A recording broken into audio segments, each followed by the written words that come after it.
Hi everybody, welcome back to Level Uploading Fightful and Space Facts with yours truly, Shay. How many times have we tried to tell God how to be God? Huh?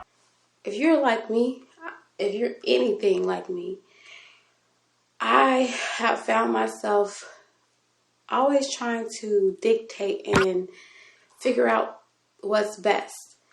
Even with my prayers, I would ask God to do something and expect for him to do it, but it would always, God is just so funny because he would always do what I asked him to do, but it always looked differently from what I expected or what I thought he could and would do. Myself personally, I am just somewhat recently coming into the realization that I have had control issues and still do battle with control issues, even with God. And that's like the most craziest thing in the world, because it's like, how do you think you're finna control him? That's his demo. Like this his whole, Not on my watch. this is his whole thing. You know, he got the whole world in his hands.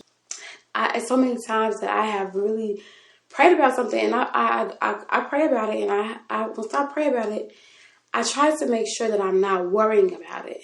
And I do believe God for the things that I desire if they are in his will. I believe him for those things.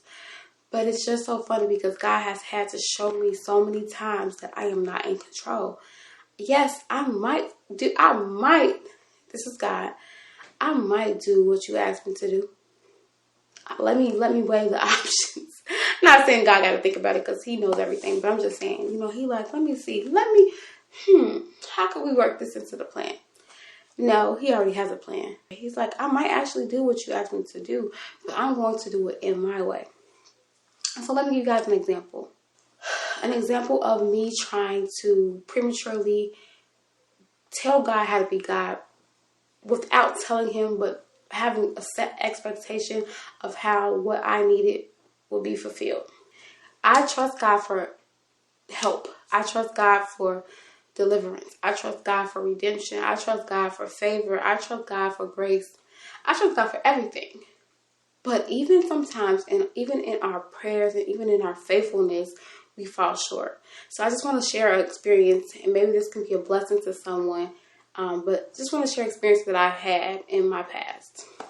So rewind quite some years ago. I would say at least it's 2023. So it has to be 2016. So, almost 7 years ago. Chicago, I live in Chicago, and I was living in an apartment building. Our apartment building has street parking. So the city of Chicago, compared to other places, especially that I have seen in the South, we are very much, pretty decent. I would say mid to decent when it comes to getting salt trucks out when it's snowing and things like that. So there was a snowstorm, ice storm, that type of situation where it was like mass snow and then freezing temperatures. Chicago vibes, of course. We all know how that goes. We don't care. Let me tell you, we don't care. Jerry. I actually used to walk to work. I used to work at the University of Chicago when I literally lived like 2 blocks away. 2 blocks away. So I used to walk to work.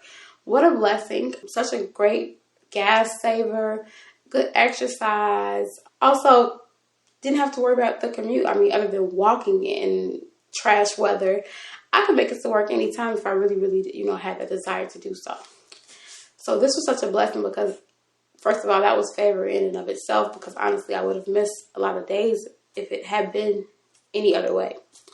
Where I used to live on the main street, and on that main street, of course, it's on the route for the salt trucks. So the salt trucks would come by, and so not only would they put salt out, but they would also plow. Now, I'm not sure if you can really get the concept, and if I can find some type of imagery to show you guys what I mean, I will put it. But basically, we have 2 sides of the street, and the plow comes through with their shovel and moves all the snow to the side. So they're moving all the snow to the side to get it out the main road of where people drive. Now, in doing so, if your car is there and you are not expeditiously coming out to shovel it out or to put some out yourself, your car is going to be encapsulated in this bulk mass of snow. Thank God for snow. Thank God I don't really have to deal with that anymore because, baby, let me tell you something. Surrounded in snow, shade in snow is not the way to go. We've already talked about that on another episode, but neither here nor there. And so there was a mass snowstorm, and I went out and I cleaned my car. I'm a Chicagoan, so I know. Go out while the snow is fresh. Go out, put a little salt, shovel yourself out decently, and whatever. Did that. Snowed again overnight, like bulk snow overnight, and then overnight it also froze. And I'm talking overnight, like 3 to 4 in the morning. So I had to be at work at 8 o'clock in the morning. So thankfully, like I said, I did work pretty close to my job, University of Chicago. Shout out to them. So I go out walking to get ready to walk to work like I typically do. My car pretty much sat unless it was errands after work or the weekend. I have never driven to work when I was working at the University of Chicago. The parking was terrible on Midway. On Midway, it was terrible. So basically, I'm going out to walk, and I see that my car has been encapsulated again because guess what? More clouds came and more snow came. So more clouds came during the nighttime and encapsulated me because those temperatures have reached freezing, and now all of the snow is melted into ice. I don't have time to deal with that. I don't have time to think about that. I'm on my way, slipping and sliding, walking to work like a good employee should. So I go to work, I get done with my work day, and then so I'm like, okay, let me go and try to tackle this car. So I go warm my car up and clean around it as much as I can. I always keep a shovel in my trunk because I'm a Chicagoan. You never know when you have to dig yourself out of a snowy situation. Or dig a grave. No, I'm just kidding. I'm just kidding. No, I'm really just kidding, y'all. Please, I'm just joking. And so I'm going out there and I'm trying to dig myself out, and it was hopeless. Like, it was literally like rock solid ice. And I'm like, oh my God, what in the heck? But I'm not that worried about it because guess what? I can, for the most part, I can handle all the things I need to handle. My main thing was to go to work. So, I'm 2 blocks away. A 10-minute walk at best. I'll be okay. So, I went through a couple days. Every single day I came off work and I tried to go out there and chip away at it. Trying to operate in my own strength, nonetheless. That's a theme of my life. Trying to operate in my own strength. Not being prayerful. Not asking for help when I need to. Being hyper independent. Definitely a theme in my previous life, and something that I am trying to vanquish and expel from my whole entire psyche, because I need people and people need me. And I'm okay. I've always been okay with people needing me, but I've never been okay with needing other people. And that has always been such a sore spot in my life and has always been a hindrance. But anyway, so not praying about it. So finally, I just got to my wits' end because this is like 2 or 3 days. No, this was like 3 days. I couldn't go to the grocery store. Like, I couldn't run my errands. Like, I literally had to go to work, go home, and that's it.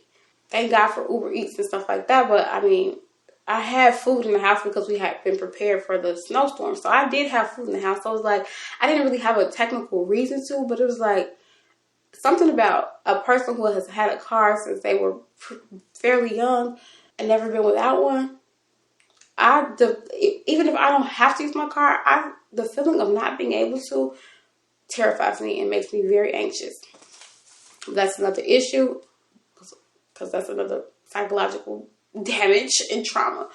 But anyway, So I finally just got to my wits end. I'm like, God, please help me, Father. Give me the strength. Like, I'm going out here every day, and I'm really going out here with vigor. Like, I'm going to get this car out of here. I'm gonna keep chunking away at this ice. I'm gonna get this car out of this spot, because it was like literally on a sheet of ice. It was blocked in ice, and even with me like warming the car up, it just wasn't enough. I'm going out there every day with so much. I've had so much zeal for it. I was like optimistic about it. Like, I'm going to get it today. Today gonna be the day. And every day I wind up giving up, going upstairs, not asking nobody for help, but also not praying about it, just trying to handle it in my own strength. So this day, like I said, I just kind of came to my wits end. I'm like, Father, I need strength, Lord. Please give me the strength that I need to get this car out. I need strength in order to get this car out of this spot. And I'm like, I prayed about it. I put on my double layers, my gloves, because it was still cold. So that was another thing. Like, I'm not only fighting the actual problem of ice and snow, but we were going through the polar vortex, I want to say it was. I don't know if that was then, but it's Chicago. So the temperatures in the wind chills can get very low all the time. And so it was very cold. So it's like, I have to be mindful. I'm not trying to get frostbitten. I'm not trying to, hurt myself trying to get this car out. It's not extremely urgent, but it would be nice to have the ability to get out of my spot. And mind you, I'm seeing men, get out of their spots and stuff, but I'm just trying to handle it under my own strength. Handle it under my own strength. I don't want to ask nobody for nothing, because I don't want anybody to ask me for anything or expect anything from me. So I prayed about it. I said, okay, God, I'm going to go down here. Please give me the strength. So I go down here and I'm chucking. I'm vigorous. Like, come on, we got this. God gonna give me the strength. I know He gonna give me the strength. And when I tell you, I was out there for maybe 10 minutes at most, and probably not even 10 minutes. I'm focused. I'm, chucking away at this. And I looked up, and this man had pulled over to the side of the road right in front of my car. And he came with a metal. I had like a little plastic shovel, I didn't have one of those real grave digger shovels, you know what I'm saying? He came with a metal shovel, and he was like, let me help you with that. I promise you. Oh, God, I could just see it. And I'm like, thank you so much. So I'm thinking like, okay, thank you. Like, he's going to help. He's going to try to help make some progress.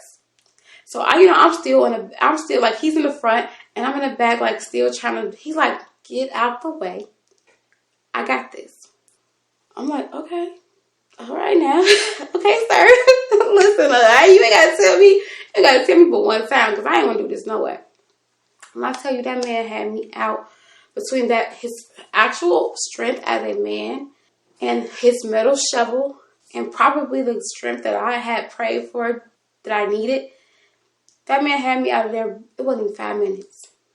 It wasn't even 5 minutes. And so I said all that to say, I prayed for strength and I got it. But it wasn't in the form that I thought that it would be in. It wasn't in the way that I thought that it would be delivered. I know that's right. I thought God was going to give me the strength to get this out. Give me the endurance. Give me the strength. Give me the method to get this out. I asked for strength, and God delivered strength straight to me in a speedy answer to my prayers. But I had to realize that God's going to be God how He want to be God. I don't get to tell Him how to be God. And in that day, I really, really had a reality check about what I'm praying for. God's sense of humor, because He definitely has one. You can tell God has a very good sense of humor, because, honey, listen, the stuff that He be doing, God has a really good sense of humor. The stuff that He be doing, the stuff that He be letting happen, and how He let it all still work together. It's like, you are really enjoying this sitcom, aren't you, God? But I just hope that was a blessing to you guys. Any of you guys that are out there struggling, trying to figure out a way on your own, please find a way to trust God to do it. Ask Him for help. He will give it to you. And it might not look exactly how you want it to look. I'm going to say probably 9 times out of 10, it's not going to look how you want it to look. But just trust Him for the assistance. He's ready and willing to get you out of that jam. He's ready and willing to take the step He's ready and willing to meet you halfway, but you have to ask him. I hope this episode was a little helpful. Like I said, this was like a quick little story time. Guys, please understand that you are not God and you don't have control over him. So let God be God. Proceed in your strength as much as you can, but do not be afraid to have the faith, have the trust that you need to trust God to deliver you and help you through any situation, big or small. I pray to God about parking spots. God, I need a park. I could be in the most crowded space. God, I need a park. Next thing you know, what happened? I got a park.